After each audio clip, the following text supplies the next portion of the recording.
Good morning, all. CamelbackTrading.org coming to you this Monday morning, November 22nd. We are looking at Window Trader's market profile of SPY, IWM, and triple Qs. And early this morning, we had some good feeling going on in all of these, especially as you can see in Russell. Russell's stuck pretty interesting. They got right up to where their 20-day moving averages pre-market, and now they're below Friday's high, which is just below March's high. That's basically the line in the sand, right? If buyers can get acceptance above March's high, you should get above that 20-day moving average. And then whoever sold this off, right? A lot of week longs here. We had B-shapes 2 days in a row. We didn't have one on Friday. And actually, Friday we went out with a price probe.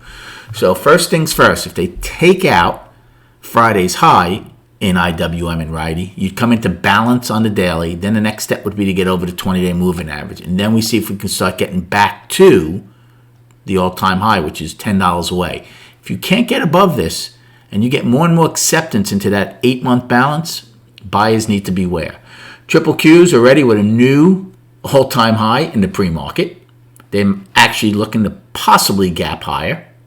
And as far as ES and SPY, we didn't get quite to our pre-market all-time high, 472. We got to 471.16, but now we're back in. Remember, we said, could this be some short-term excess? Well, between the overnight and the all-time high being above it, I'm going to say highly unlikely. However, because we all have wide pox from Friday, we've said this many other days, if you can't get above the previous day's high, well, eventually you should go down and trade at that 9 wide for us, 10 wide for Russell, and possibly 10 wide for Qs. Again, if you can't get away up from Friday's highs. As far as destinations, for SPY, 471.16 is the overnight high. 468.80 is the overnight low. As far as a game plan, well, earlier looked like we might be opening towards the upper end.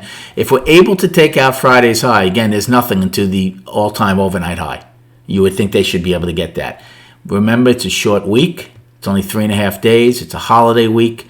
The volume's been very poor this entire month. I don't see it getting any better this week, that's for sure. So keep that in mind. The path of least resistance still seems to be up. The daily is up. So the first step for the sellers in SPY and ES is to take out Friday's low and put that back into balance if they're able to do it. So right here, look where we're trading now. We're right in balance, right towards the upper end of value. Really no play here. If you are to push up towards Friday's high, you can actually take a put play because it's only within 25 cents of the overnight high. So again, you know how SPY and ES love to tease. So if you push up anywhere near Friday's high, you can look to take a put play, even though value would be at least overlapping to higher. Keep that in mind. Any acceptance above the overnight high, I'm out because you know they would then go for the all-time pre-market high. So that's a short play. As far as a long play, again, in the next 75 minutes, if you are to go back up and take out Friday's high and we gap above, then I would be looking for a long play to go get that pre-market all-time high.